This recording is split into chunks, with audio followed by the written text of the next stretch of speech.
बिस्मिल्लाहिर्रहमानिर्रहीम। Dear students, आज का हमारा टॉपिक है law of diminishing marginal utility.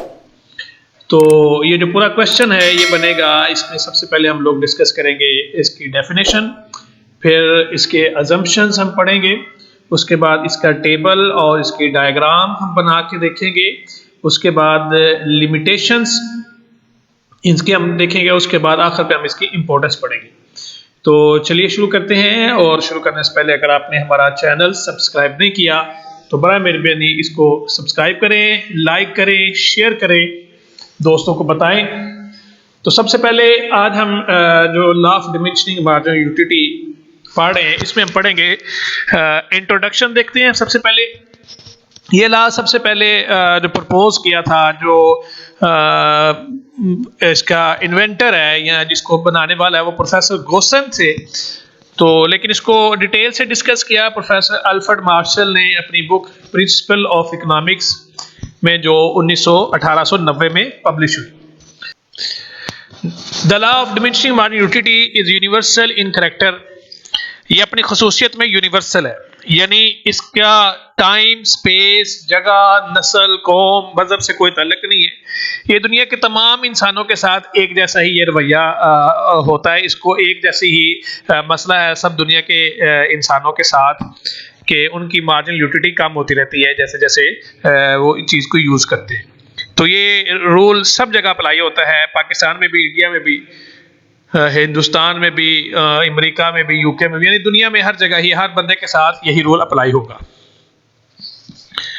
It is based on the consumer common consumer behaviour. ये तमाम कंज्यूमर का कॉमन बिहेवियर है कि वो जब भी किसी चीज़ को, जब जैसे जैसे किसी चीज़ को इस्तेमाल करते हैं तो उनकी इंटेंसिटी ऑफ वांट है, जो शिद्दत है ख्वाहिश की, वो कम होती जाती है। इसी के से जो यूटिलिटी है वो भी डिमिनिश होती है, कम होती रहती है। So it is based on the common consumer behavior that utility drive diminishes with the reduction in the intensity of want, के इंटेंसिटी ऑफ वांट कम होने से यूटिलिटी भी कम होती रहती है। अब ये डेफिनेशन इसकी, तो ये किताबी तारीफ पढ़ने से पहले इसकी डेफिनेशन सुन लें। Law of marginal diminishing marginal utility क्या होती है? मार्जिनल यूटिलिटी, टोटल यूटिलिटी, ये हम लोगों ने पिछले चैप्टर्स में पढ़ ली है। अगर आपको इसका मतलब नहीं पता तो मेरे पिछले लेक्चर्स देख लें, उसमें इसको हमने डिटेल से यूटिलिटी के टॉपिक को डिस्कस किया है। तो बुनियादी तौर पे ये लॉ कहता ये है कि जैसे जब आप किसी चीज़ का इस्तेमाल बढ़ाते जाते हैं, किसी चीज़ को मुसलसल इस्तेमाल करते जाते हैं, तो हर अगला यूनिट, किसी चीज़ का हर अगला यूनिट आपको पहले यूनिट से कम यूटिलिटी देता है। यानी जैसे जैसे आप इस चीज़ को ज़्यादा इस्तेमाल करेंगे, जैसे जैसे आप किसी चीज़ को ज़्यादा इस्तेमाल करेंगे, आप उस चीज़ को मज़ीद इस्तेमाल करने की ख्वाहिश कम होती जाती है, या उस चीज़ से जो तस्कीन हासिल होती है वो कम होती जाती है। तमाम चीज़ें अगर हम इक्वल रखें तो जैसे जैसे हम किसी चीज़ की कंजम्पशन बढ़ाते हैं, उस कंजम्पशन से जो मार्जिनल यूटिलिटी है या जो उसकी जो तस्कीन है, हर अगला यूनिट हमें उससे कम तस्कीन देता है। जैसे मिसाल के तौर पे आपको खाना खाते हैं, तो खाना जब आपको भूख लगी है, आप खाते हैं, जब खाना खाएंगे तो पहला लुकमा आपको ज़रा तस्कीन देगा, दूसरा लुकमा उससे कम तस्कीन देगा, तीसरा लुकमा उससे मजीद, यानी चूंकि आपकी ख्वाहिश की शिद्दत कम होती जाती है, इसलिए आपकी तस्कीन का लेवल भी कम होता जाता है। तो हर अगला यूनिट जो है कमोडिटी का, वो आपको पहले से कम तस्कीन देगा। तो ये है बुनियादी तौर पे law of diminishing marginal utility के किसी चीज़ का इस्तेमाल आप बढ़ाते जाएंगे तो उस चीज़ से जो हासिल होने वाला मज़ा है, उस चीज़ से जो हासिल होने वाली तस्कीन है, जो यूटिलिटी है, वो आहिस्ता आहिस्ता हर अगले यूनिट से कम होती जाएगी। तो the law of diminishing marginal utility states that all else equal, बाकी तमाम चीज़ें सेम रखें, एज कंजम्पशन इंक्रीजेस, जैसे जैसे कंजम्पशन बढ़ती है, the marginal utility drive from each addition unit declines, हर अगले यूनिट से जो मार्जिनल यूटिलिटी है, जो उसका हिस्सा है यूटिलिटी का, वो डिक्लाइन करती जाएगी, वो गिरती जाएगी। प्रोफेसर अल्फ्रेड मार्शल इसकी क्या करते हैं तारीफ, कहते हैं अदर थिंग्स रिमेनिंग सेम, बाकी सारी चीज़ें सेम रखें, The additional benefit which a person derives from a given increase in his stock of a thing diminishes with every increase in the stock that he already has. जो उसके पास पहले से stock मौजूद है उसमें मजीद इजाफा उस स्टॉक की जो डिमिनिशिंग यूटिलिटी है वो उसको कम करता जाता है। आज हम इसके देखते हैं जी अजम्पशंस क्या है। अजम्पशन वो बुनियाद होती है, वो दीवारें हैं जिन पर इस कानून की छत खड़ी है, वो मफरूजात हैं जो पूरे होंगे तो ये कानून होल्ड करेगा, अगर वो पूरे नहीं होंगे तो ये कानून भी होल्ड नहीं करेगा। अजम्पशन है जी रैशनैलिटी। रैशनैलिटी का मतलब क्या है? Consumer is assumed to be rational. Rational का मतलब कि उसको पता है कि वो कितनी चीज़ कंज्यूम कर रहा है, क्या चीज़ कंज्यूम कर रहा है, उसकी क्वालिटी क्या है, उसकी खूबी क्या है और वो किस लिए कंज्यूम कर रहा है, और उसका मकसद अपनी सेटिस्फेक्शन को मैक्सिमम करना है। ऐसा नहीं है कि उसको पता नहीं है कि वो क्या चीज़ कंज्यूम कर रहा है, क्यों कर रहा है, उसके पीछे उसका मकसद क्या है। तो it means that his behaviour is normal and his tries to maximise his satisfaction. Normal behaviour में और वो अपना ये जो यूटिलिटी है, जो सेटिस्फेक्शन है, वो उसको मैक्सिमम करना चाहता है, ये उसका मोटिव है, मकसद है। कार्डिनल मेजरमेंट, दूसरा इसका असम्पशन ये है कि जो यूटिलिटी है इसको हम मेजर कर सकते हैं, इसको हम गिन सकते हैं न्यूमेरिकल वैल्यूज में।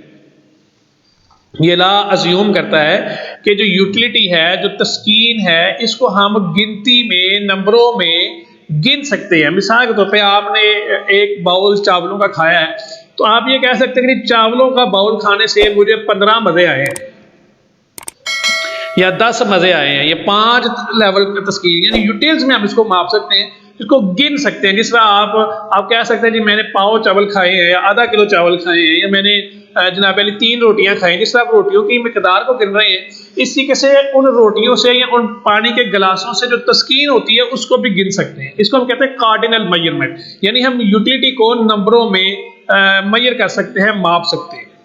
The law assumes that the utility can be cardinally or numerically measured.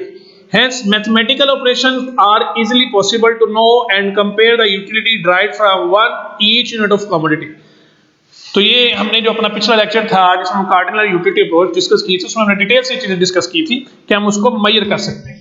अब जब हम उसको गिन सकते हैं तो फिर इसकी सारी बात हम उसको जमा भी कर सकते हैं, उसको तकसीम भी कर सकते हैं, उसको ज़रब भी दे सकते हैं और उसको तकसीम भी कर सकते हैं। तो सारे मैथमेटिकल ऑपरेशन जो ना उस पर पॉसिबल है कि आप 4 चीज़ों की यूटिलिटी जो ली आपने उसको जमा कर लें तो यूटिलिटी जमा हो जाएगी।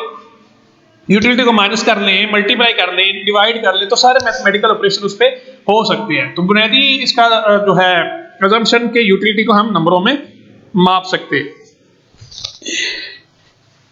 होमोजेनिटी, होमोजेनिटी का मतलब यह है कि जो चीज़ वो कंज्यूम कर रहा है, जो चीज वो खा रहा है, पी रहा है, इस्तेमाल कर रहा है, वो सारी चीजें सेम होनी चाहिए, एक जैसी होनी चाहिए। All units of commodity consumed are exactly, बिल्कुल सेम, डिट्टो कॉपी होनी चाहिए एक दूसरे की, होमोजेनियस होनी चाहिए, साइज में, शेप में, कलर में, टेस्ट में, हर तरह से एक जैसी होनी चाहिए। तो ये ऐसा होगा कि वो जो यूटिलिटी है वो कम होगी। अगर ये बदल जाए, साइज बदल जाए, शेप बदल जाए, कलर बदल जाए, टेस्ट बदल जाए, जायका बदल जाए, तो फिर यूटिलिटी पहले से कम ज्यादा हो सकती है, कम नहीं होगी। मिसाल के तौर पर आप खरबूजा खा रहे हैं जनाब अली, मजे से खरबूजा खा रहे हैं, आपने खरबूजा खाया तो पहला जो खरबूजा खाया ना वो फीका था, उसके में मिठास थोड़ी सी कम थी।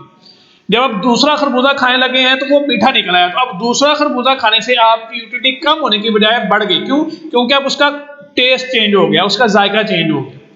तो आप पहले कुछ और कर रहे थे, आपने जो चीज़ खाई पहले वो कुछ और थी, जब बाद में खाई तो वो कुछ और निकली। तो जब टेस्ट चेंज हो जाएगा, जायका तब्दील हो जाएगा।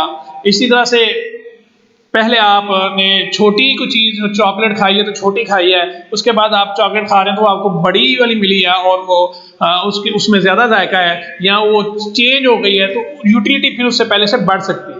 तो ये शर्त है बुनियादी तौर पर कि जो चीज़ आप कंज्यूम कर रहे हैं उसमें शर्त ये है कि वो सेम हो। मिसाल के तौर पर आप पेप्सी पी रहे हैं, आपने पेप्सी का एक गिलास पिया, अब उसके बाद आप फांटा का गिलास पीना शुरू कर देंगे तो आपकी यूटिलिटी पहले से तो बढ़ जाएगी, ठीक है। इसी तरह से आप दूध पी रहे हैं, दूध पीने के बाद आप कोई दूसरा ड्रिंक ले लेते हैं, जैसे चाय पी लेते हैं, कॉफ़ी पी लेते हैं, तो चूंकि दोनों में फर्क आ गया तो लिहाजा उनकी यूटिलिटी फिर बढ़ जाएगी पहले से आपकी।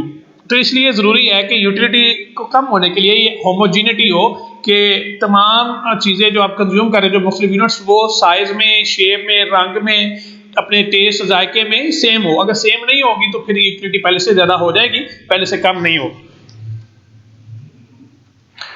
उसके बाद ये कंटिन्यूटी, ये ज़रूरी है कि जो चीज़ कंज्यूम कर रहे हैं आप वो मुसलसल इस्तेमाल करें। अगर आप ब्रेक दे के इस्तेमाल करेंगे तो यूटिलिटी पहले से बढ़ जाएगी। मिसाल के तौर पे हम पंजाबी जो है रोज़ाना नाश्ते में पराठा खाना चाहते हैं और खाते भी हैं, तो डेली खा रहे हैं और बड़ी देर से खा रहे हैं, तो हर रोज़ हमारी यूटिलिटी उतनी रहती है, कम नहीं होती, बढ़ जाती है। उसकी वजह यह है कि उसमें एक पूरे दिन का ब्रेक आ जाता है। तो आपने अगर पराठा खाया है तो आप सुबह भी पराठा खाएं, दोपहर में भी खाएं, रात को भी खाएं, अगले दिन फिर सुबह खाएं, मुसलसल पराठा खाएं, तो अल्टीमेटली फिर यूटिलिटी आपकी कम होनी शुरू हो जाएगी। तो ब्रेक ना आए। हम बचपन से आलू खा रहे हैं तो हमें आलू की यूटिलिटी तो कम नहीं होती। उसकी वजह क्या आलू की यूटिलिटी कम ना होने की? उसकी वजह क्या, हम ब्रेक में करते हैं, दिनों बाद खाते हैं, 2 दिन बाद खा लिए, 4 दिन बाद खा लिए, 1 दिन बाद खा लिए। अगर हर रोज सुबह दोपहर शाम आलू मिले खाने के लिए तो फिर बंदा खुद आलू बन जाता है। तो ये कंटिन्यूटी ये जरूरी है कि कंटिन्यू हो आपकी ये जो चीज जिसको आप इस्तेमाल करें, मुसलसल इस्तेमाल करें। जब आप मुसलसल इस्तेमाल करेंगे तो फिर उस चीज से ऊब जाएंगे, उकता जाएंगे, दिल भर जाएगा। तो ये जरूरी है कि जो चीज इस्तेमाल करें मुसलसल इस्तेमाल करें। अगर आप मुसलसल इस्तेमाल नहीं करेंगे तो कभी कभी इस्तेमाल करेंगे तो फिर आपको उससे मजा ही आएगा, तस्कीन मिलेगी, फिर आपकी तस्कीन काम नहीं होगी। All units of commodity are consumed in quick succession without any lapse of time. उसके बाद रीजनेबिलिटी। रीजनेबिलिटी का मतलब ये है कि जो चीज आप इस्तेमाल कर रहे हैं उसका साइज रीजनेबल हो, बहुत बड़ा साइज ना हो, बहुत छोटा साइज ना हो। बहुत छोटा साइज होगा तो हर अगला यूनिट आपको पहले से ज्यादा तस्कीन देगा, और बहुत बड़ा साइज होगा तो आप एक ही यूनिट भी मुकम्मल तौर पे इसको इस्तेमाल नहीं कर सकते। तो रीजनेबल साइज हो, रीजनेबल उसका टेक्सचर हो, तो फिर ये होगा। मिसाल के तौर पे अगर आपको बहुत ज्यादा प्यास लगी है और आपको जो छोटी बच्चों की जो छोटी वाली गिलासी होती है उसमें पानी दे दिया जाए, तो आपका एक वो सिप होगा, घूंट होगा, तो उससे अगला यूनिट खाते हुए पीते वक्त आपकी यूटिलिटी पहले से बढ़ जाएगी, फिर उससे अगला यूनिट पीते वक्त मजीद बढ़ जाएगी, क्योंकि आपकी प्यास भड़क रही है। छोटा यूनिट छोटा, आपने पूरा गिलास नहीं पिया, तो अगर आपको पूरा गिलास मिलेगा तो फिर उससे अगला गिलास आपकी यूटिलिटी को कम करेगा। लेकिन इसके बरक्स अगर आप बहुत छोटा यूनिट ले लेते हैं तो हर अगला यूनिट आने वाला आपकी यूटिलिटी को बढ़ा देगा। इसी के से बहुत बड़ा यूनिट लेंगे तो फिर आपको अगला यूनिट लेने की जरूरत पेश नहीं आएगी, क्योंकि आप पानी का गिलास की बजाय जग पी लेंगे तो अगला जग आप नहीं पी सकते। All the units of the commodity all the units of a commodity consumed are of reasonable size। तो ये सारे reasonable size होने चाहिए। They are neither too big nor too small, ना तो बहुत बड़ा हो ना ही बहुत साइज छोटे होने चाहिए।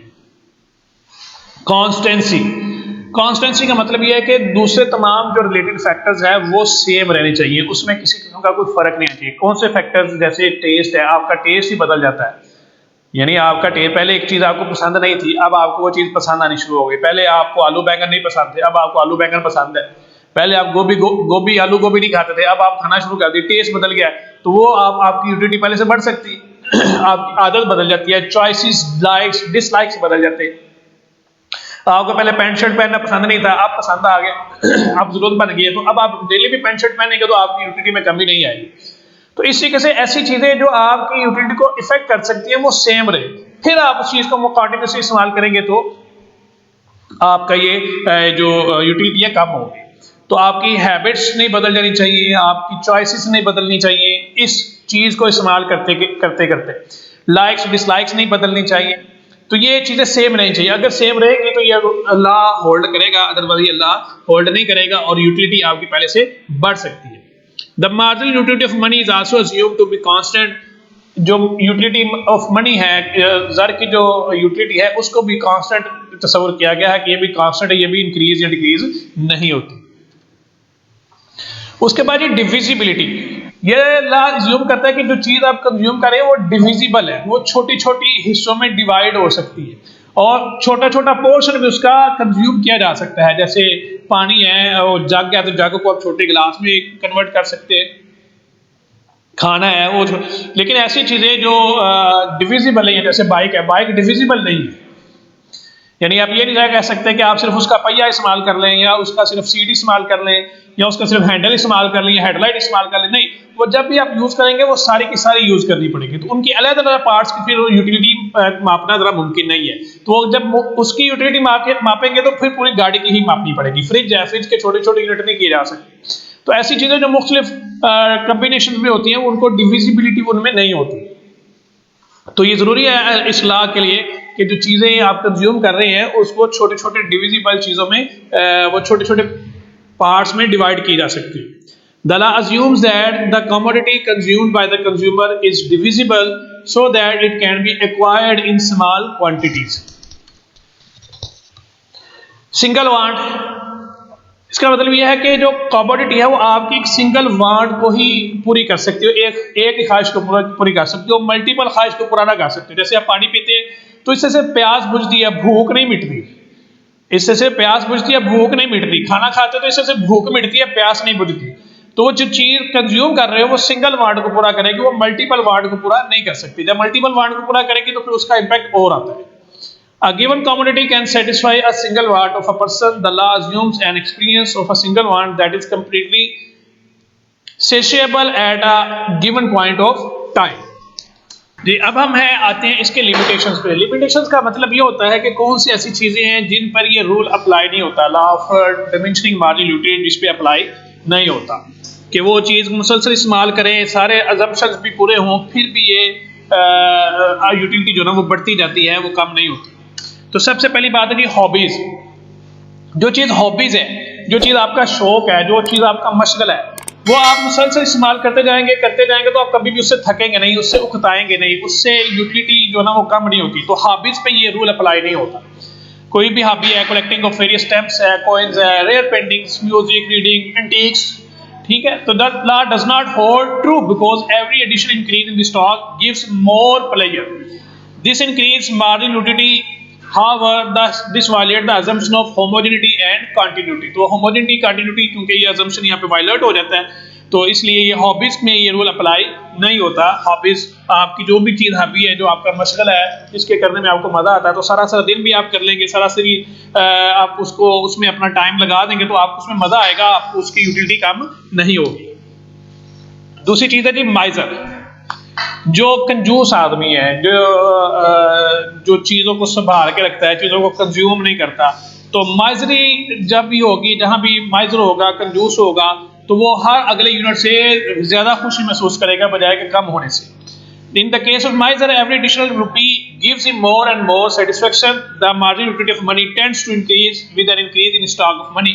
However, this situation ignores the assumption of rationality. यहाँ पे rational नहीं रहता बंदा, तो ये किसी ना किसी assumption को इग्नोर करके ये चीजें आती हैं। उसके बाद है जी एडिक्शन। किसी चीज का एडिक्शन हो जाना, आदी हो जाना, नशई हो जाना किसी चीज, यानी ऐसी चीज जो नशे की हद तक आपको पसंद है। जैसे जो हीरोइन पीने वाला है वो एडिक्टेड है, शराब पीने वाला एडिक्टेड है, तो हर अगला कश, हर अगली बोतल, हर अगला ग्लास उसको पहले से ज्यादा यूटिलिटी देगा।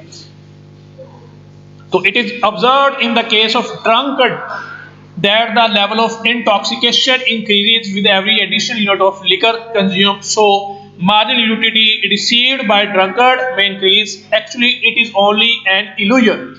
This condition is similar to almost all addiction. However, this violates the assumption of rationality. तो ये भी एडिक्शन भी हर चीज में जिसमें भी एडिक्शन है, जिसके आप आदी हैं, जिसके बगैर आपका गुजारा नहीं है, तो वो चीज हर अगला यूनिट आपको पहले से ज्यादा सेटिस्फेक्शन देगा, पहले से ज्यादा देगा utility. Power. This is an exception of the law because when a person acquires power, his lust for power increases. जैसे जैसे पावर आएगी, कोई इख्तियार आता है, तो आपको मजीद इख्तियार की ख्वाहिश होती है। जितना ज़्यादा इख्तियार होता जाएगा, उतनी ज़्यादा आपको इख्तियार की लस्ट जो ना वो बढ़ती जाएगी। तो जैसे जैसे इख्तियार आएगा, वैसे वैसे इख्तियार की ताकत का जो नशा है वो बढ़ता जाता है। तो पावर जो है उसमें ज्यादा पावर से उसकी मार्जिनल यूटिलिटी कम नहीं होती। यानी कोई बंदा ये नहीं कहता कि भैया इतना इख्तियार मुझे बहुत है, मैं इससे रह गया इस इख्तियार से, अब मैं मजीद इख्तियार नहीं चाहता। तो इख्तियार जब मिलता है बंदे का तो वो फिर बढ़ता जाता है, बढ़ता जाता है, उसकी लस्ट, उसकी ताकत, उसका नशा जो ना वो बढ़ता ही जाता है। तो वो मजीद इख्तियार चाहता है, मजीद इख्तियार चाहता है, बल्कि खुदा बन जाना चाहता है, जिसका कई बादशाह फिरौन और नमरूद जैसे वो खुदा भी बने, अपने आप को उन्होंने रब भी डिक्लेयर किया। तो ऐसा भी वक्त आता है लोगों पे कि जितनी ज़्यादा उसको ताकत मिल जाती है वो मजीद ताकत जाता है, फिर ताकत मिलती है मजीद ताकत जाता है, और मजीद पावर की लालच में ये सारी जंगें और सारे जो हमारे खिलार हैं उसी की वजह से। उसके बाद जी मनी, जर की जो मार्जिनल यूटिलिटी है वो भी कम नहीं होती, कभी जीरो नहीं होती, ये बढ़ती जाती है। जैसे जैसे आपके पास दौलत बढ़ेगी वैसे वैसे उसकी मार्जिनल यूटिलिटी बढ़ती ही जाती है, क्योंकि मीडियम इज ऑफ एक्सचेंज के तौर पे ये इस्तेमाल होता है। तो जैसे जितना ज़र आता जाएगा वैसे वैसे आपकी उसकी ताकत, उसकी जो ख्वाहिश है वो बढ़ती जाएगी, उसकी मार्जिनल यूटिलिटी भी कभी कम नहीं होती। This is because money is a medium of exchange that is used to satisfy various wants. However, according to some economists, this law is applicable to money too. For example, the marginal utility of money is more to a poor person than to a rich person. अब है जी इसकी significance, अहमियत इसकी क्या है। Useful to the consumer, ये ला consumer के लिए यूजफुल है, कंज्यूमर को फायदा देता है कि उसको पता होता है कि उसकी यूटिलिटी मैक्सिमम कहाँ होगी और कैसे वो अपनी सेटिस्फेक्शन को बढ़ा सकता है। तो ये अवेयरनेस देता है कंज्यूमर को to obtain maximum utility the limited resources from it is necessary to diversify the consumption. तो उसके लिए ज़रूरी है कि अगर उसका लेवल ऑफ कंजम्पशन एक चीज़ से मैक्सिमम हो गया तो अब अपनी इसको डाइवर्सिफाई करें, अपनी कंजम्पशन को यानी मुख्तलिफ चीज़ों पर खर्च करना शुरू कर दें।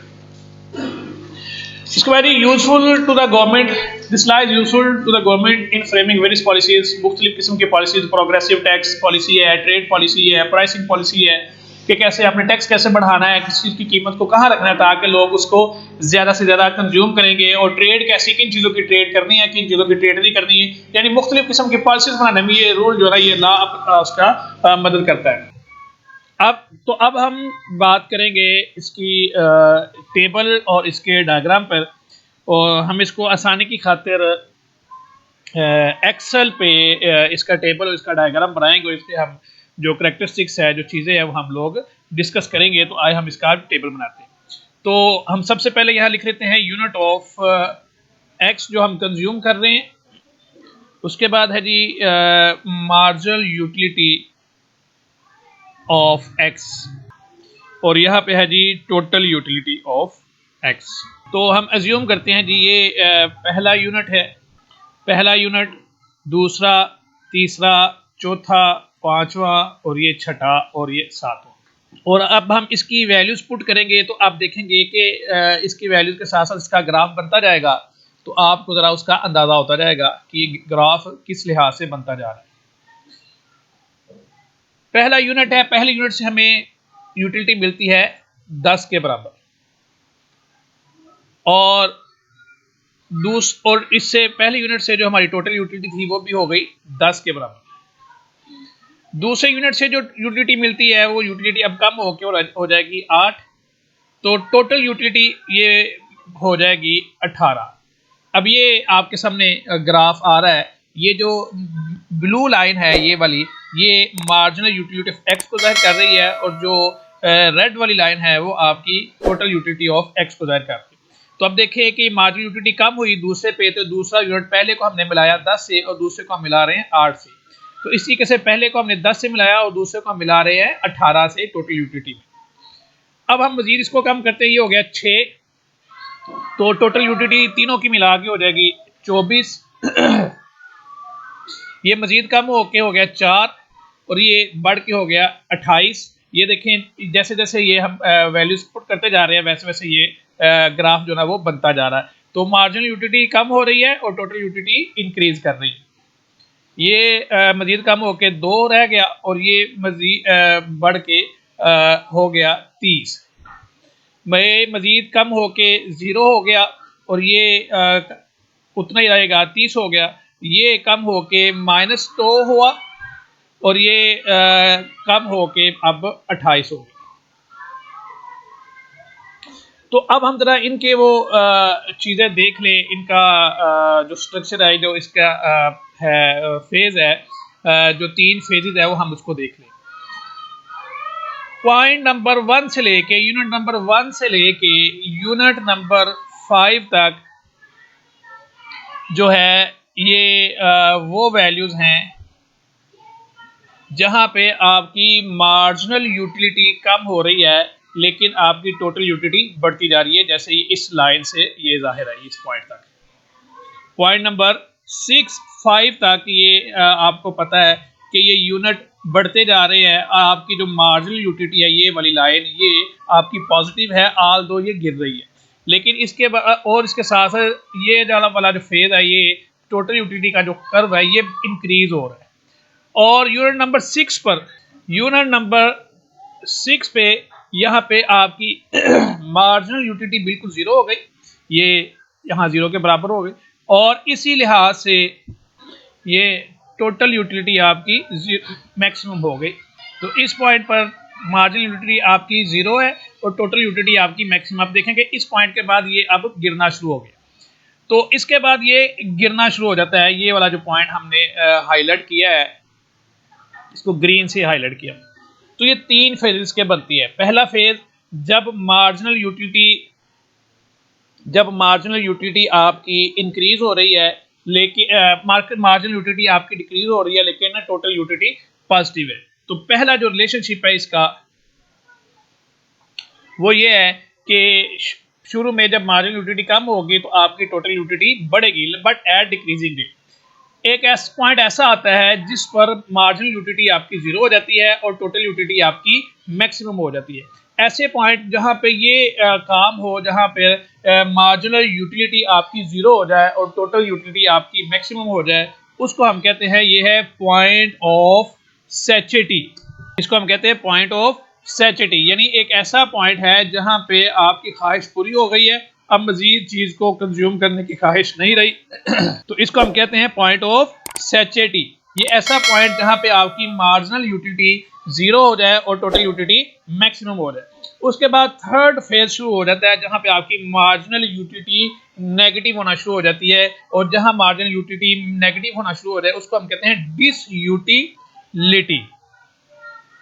जहां तो यहाँ ये ऐसा फेज है जहां पर बजाय फायदा होने के, बजाय मजा आने के, बजाय तस्कीन होने के आपको उल्टा उससे तकलीफ होना शुरू हो जाती है और उससे नुकसान होना शुरू हो जाता है। तो जब हम ऐसे फेज में पहुंचे हैं तो हम इसको कहते हैं, इसको नाम देते हैं डिसयूटिलिटी का, यानी ऐसा फेज जहां पे आपकी मार्जिनल यूटिलिटी नेगेटिव हो जाए, आपको बजाय तस्कीन होने के, बजाय मजा आने के उससे उल्टा नुकसान होना शुरू हो जाए, तो उसको हम कहते हैं कि ये नेगेटिव यूटिलिटी है या डिसयूटिलिटी है।